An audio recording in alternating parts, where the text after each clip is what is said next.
కిరణ్ భయ్య ఏం చెప్తారు మరి దీనికి సంబంధించి నిరుద్యోగులకు సంబంధించి ఇంత పెద్ద పోరాటం అయితే ఉంది కాబట్టి సో ప్రభుత్వం మరి ఇంత చేస్తా ఉన్నా ఎందుకు ప్రభుత్వం దిగి రావట్లేదు మరి ప్రభుత్వానికి ఏం చెప్పదలుచుకున్నారు? నేను ప్రభుత్వానికి ఒకటే చెప్తా ఉన్నా, ఇప్పుడు వరకు మీరు నోటిఫికేషన్ ఇస్తాం వద్దు అంటున్నారు పిల్లలని మీరు అంటా ఉన్నారు, కానీ మేము వద్దంటలేమా. మేము అడుగుతుంది 19,000. ఈరోజు రేపు 19,000 అంటే ఒక దిల్సుఖ్ నగర్లో నెల రోజుల నుంచి మేము వాళ్ళకి తీసుకొచ్చి ఆ పార్టీకి తీసుకొచ్చి ఈ పార్టీకి తీసుకొచ్చి మేము ఎన్నో సభలు పెట్టినాం. ఎందుకంటే మీరు ఇస్తలేరు కాబట్టి. మీరు ఇస్తే మేము ఎందుకు సభలు పెడతాం? ఈ రోడ్డు మీద ఎందుకు వస్తాం? ఈ రోజు మా మీద ఎదిగిన ఎమ్మెల్సీ బల్మూరు వెంకట్ మంత్రి హోదా తీసుకొని ఉన్నాడు. ఈ రోజు అద్దంకి దయాకర్ మంత్రి హోదా తీసుకొని ఉన్నారు. ఎవరి వల్ల వచ్చిరు వీళ్ళు? ఇదే సిటీ సెంట్రల్ లైబ్రరీ వేదికగానే వచ్చిరు కదా. నేను అడుగుతా ఉన్నా బల్మూరు వెంకట్ కూడా, మా దగ్గర నువ్వు చెప్పులు అరిగినంత తిరిగినావు, ఇప్పుడు మేము ఎవరి దగ్గర అరిగినంత తిరగాలి? మీ దగ్గరనా? రేవంత్ రెడ్డి ఢిల్లీ నుంచి రాహుల్ గాంధీ గల్లీకి వచ్చినప్పుడు చాయ్ పే చర్చ పెట్టినప్పుడు మేము నమ్మినాం. రేవంత్ రెడ్డి ఓటుకు నోటు దొంగ అని ఎవరు నమ్మరు. ఫస్ట్ రేవంత్ రెడ్డికి నమ్మరు. అయినా మేము నమ్మి మాస్ లీడర్ కదా, మాటలు భలే ఉంటాయని నమ్మి ఓట్లేసి గెలిపిస్తే నువ్వేమో మమ్మల్ని రోడ్డు మీద పెడతా ఉన్నావు.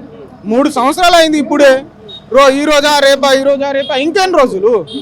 మనిషికి ఒకటి ఆగిపోతారు, పని చేసి అలసిపోయి ఇదేంది ఇంతే ఉందా అని. కానీ నిరుద్యోగులు తెలంగాణలో ఆగిపోయారు. అది అతనికి తెలుస్తలేదు. ఎందుకంటే తెలంగాణ తెచ్చిందే నిరుద్యోగులు. రేవంత్ రెడ్డి మాట్లాడిన మాటలు ఎట్లా చూస్తా ఉన్నారు? మీరు ఎన్ని పోరాటాలు చేసినా ఏం చేసినా ఎండ్రిని తాగి బాయిలో దూకి వచ్చినా నేను చేయాల్సిందే చేస్తా అంటున్నాడు రేవంత్ రెడ్డి. ఇప్పుడు ఇలాంటి పైశాచిక ఆనందం పొందే ఏకైక ఎవరైనా సీఎం ఉన్నారంటే మన రేవంత్ రెడ్డి. నిరుద్యోగులతో ఓట్లు అడిగి గెలిచి నువ్వు ఈరోజు మీరు ఎండ్రిలు తాగి చచ్చిపోయినా మేము మిమ్మల్ని పట్టించుకోను అనే స్టేజ్లో నువ్వు ఉన్నావంటే ఎంతటి దౌర్భాగ్యమైన పరిస్థితుల్లో నిరుద్యోగులు ఉన్నారు ఈరోజు. సరే, ఆ ఎంట్రీ డబ్బా తీసుకొని రా, మేమే తీసుకొస్తాం. మీరు మంత్రులు ఎంతమంది ఉన్నారో, ఎమ్మెల్యేలు ఎంతమంది ఉన్నారో మనం అందరం సగం దాకాం. మీరు కూడా తప్పు చేసిరు, మేము కూడా చేసినాం.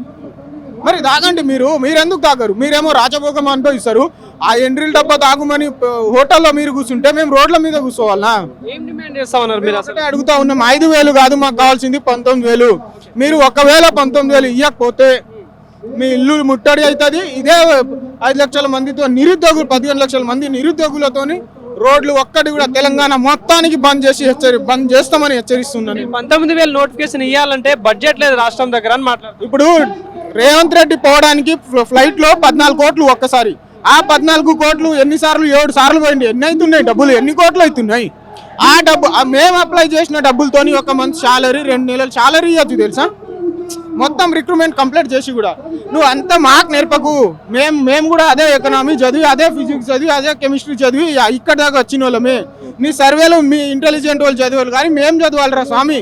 వాళ్ళు ఓన్లీ తయారు మాత్రమే చేయాలి, చదివి మేము జాబులు కొట్టాలి. అది నీకు తెలియాలి ముందు.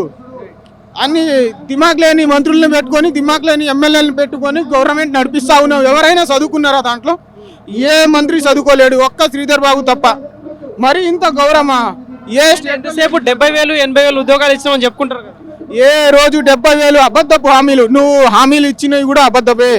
70,000 ఏడ ఇచ్చినావు? రైతు కళాశాల వేదికగా 70,000 అంటావు. మహేష్ కుమార్ గౌడ్ 1,00,000 అంటాడు. పొంగులేటి 70 అంటాడు. రాహుల్ గాంధీకి పిలిచి 80,000 ఇచ్చినాం అనిపిస్తారు. ఆ ఇందిరాగాంధీకి పిలిపించి ఇట్లా మరి ఎప్పుడు ఇచ్చిర్రు? ఏంది కదా? మీరు ఒక శ్వేతపత్రం రిలీజ్ చేయండి, మేము వస్తాం.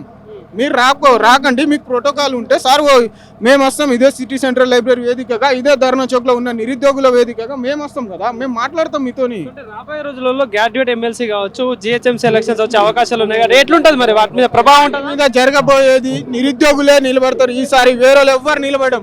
మీకు చుక్కలు చూపిస్తాం ఈసారి. అయితే మిమ్మల్ని నమ్మి మేము మోసపోయినాం. ఇప్పుడు మీరే నిరుద్యోగులు ఏందో మీరు చూస్తారు.